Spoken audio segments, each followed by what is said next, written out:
Jadi dua macam. Walaupun dia dosa hanya sekedar dosa kesalahan. Tuhan ampun deh. Nah, jadi kan syarat mati itu suci dari dosa. Makanya teruslah kita beramal sesuai dari bimbingan kita. Apa enggak? Guru itu Ibn Bai'at dia jelaskan ya. Tuh, dia bukanya rahasia dalam itu banyak penyakit. Diajarinya cara berzikir, berwirid gitu, dia bersihkan hati. Kan itu. Makanya kalau kita terbalik, ojek kita lah ibadah segala macam tadi, udah mulai benar-benar gitu. Lemah paling benar sekali di muka bumi, lemah kita paling pintar sekali, lemah kita paling alim sekali di muka bumi. Itu. Maka terbalik. Jadi syarat mati itu, syarat selamat di sisi Tuhan itu adalah suci dari segala dosa. Dosa itu adalah penyakit hati. Dijelaskan oleh para guru kita, buya-buya, pembina-pembina kita. Nah itulah untuk kita perlu manis sebagai murid. Makanya ilmu kita tidak banyak, cuma alat membersihkan hati. Tapi ada caranya. Ada caranya. Cara itu yang dikatakan tungtungan. Tuh. Kalau bayar namanya rukun, kalau sholat namanya rukun, itu caranya. Nah, itu. Jadi ingatkan itu, jangan sampai dia ingat. Oh, syarat mati itu suci dari dosa. Dosa itu apa? Penyakit hati kita. Ayo kan keluar, ditanya untuk syarat mati kita dia keluar. Hanya syarat mati itu kalau tidak selamat, bersihkan hati. Karena penyakit hati itu adalah dosa.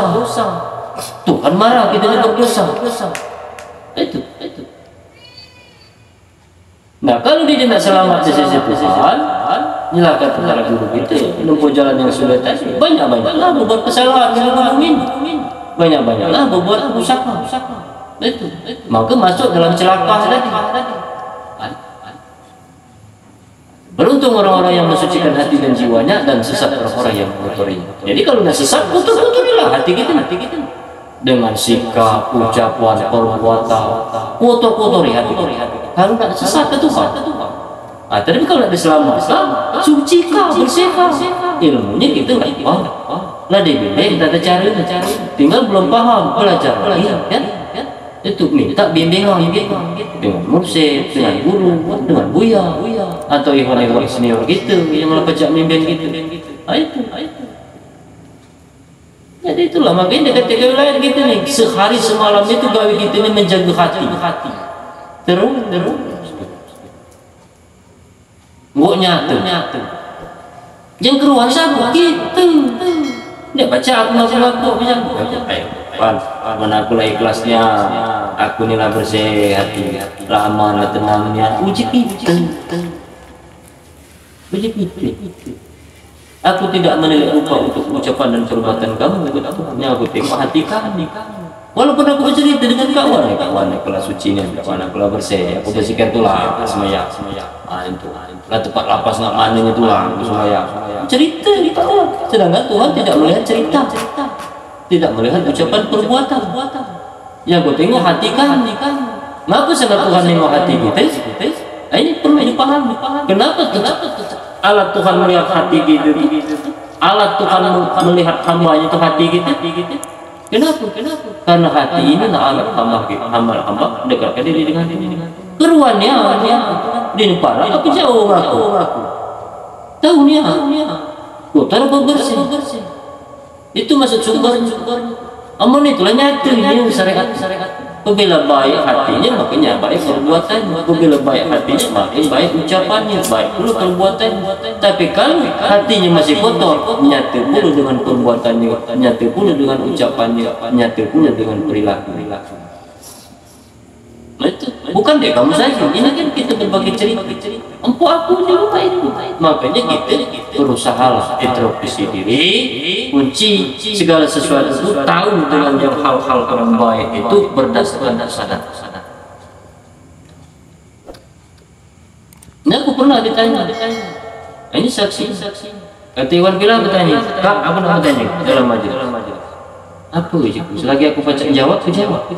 Tapi sepanjang aku dibaca jawabnya, mungkin nanti ya dia jelaskan.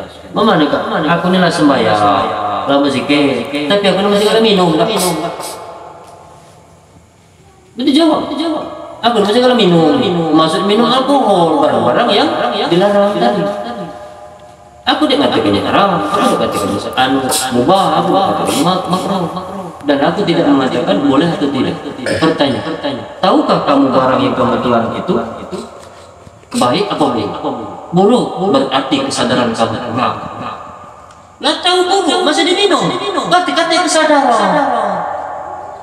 Makanya kembalilah kesadaran. Berarti ucapnya tahu dengan benar dan salah itu adalah kesadaran. Nah, minum, injak. Ini minum. Elok, bukan. Aku hukumnya. Kalau nah kan apa tidak? Katakannya kalau minum. Kan itu. Barang karut masih digawe kah? Masih diterang. Mana aku dia baca katakannya jangan. Kamu masih menggawi masih ke kamu gawi kan? Aku boleh. Kamu ada berhenti. Jadi kamu itulah kunci. Baca dibedakan antara benar dengan salah. Kuncinya beramal. Gue nyatu aku. Katanya walaupun ada fakir alat pembeda. Ini kalau dia cuma membangun itu lantun setibak. Dan cakap terakhir permohonan saya Allah begitu. Mari menuju kemenangan. Menang dari aku. Menuju kemenangan. Berarti menang berjuang. Nak berperang. Itulah gawe kita bersyukur dengan Tuhan, masukkan mereka di hadapan guru musik, melacau kita, membimbing kita, nyatu ilmu dari mereka yang membimbing kita. Jadi jangan sia-sia.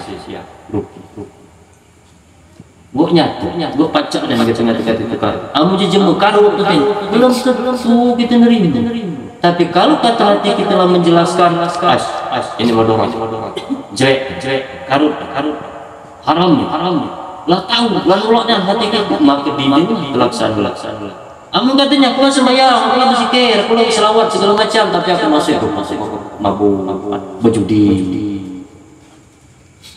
Berarti lo ada kesadaran. Jadi ucapnya kesadaran itu bukan dari perbuatan. Kalau lah berhenti gawe itu baru jadi manusia besar. Hati sadar, jadi bakal. Jadi kita aja jadi singkat segala berjalan-jalan. Kata kita stres gila.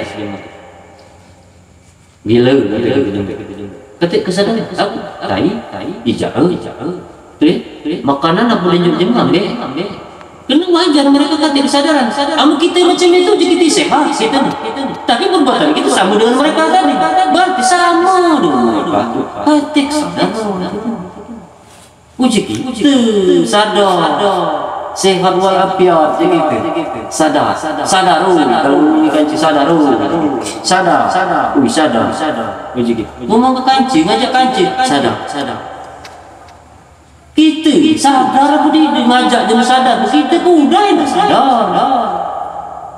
Oh ya jangan berhenti cerita ke curah jemu tu. Ini lo usaha ngobrol di situ. Tahu. Bagai ngajak jemu jangan usaha cerita ke curah jemu tu. Apa pasal jauh? Kita cerita ke curah jemu. Berarti kesadaran kita belum ada.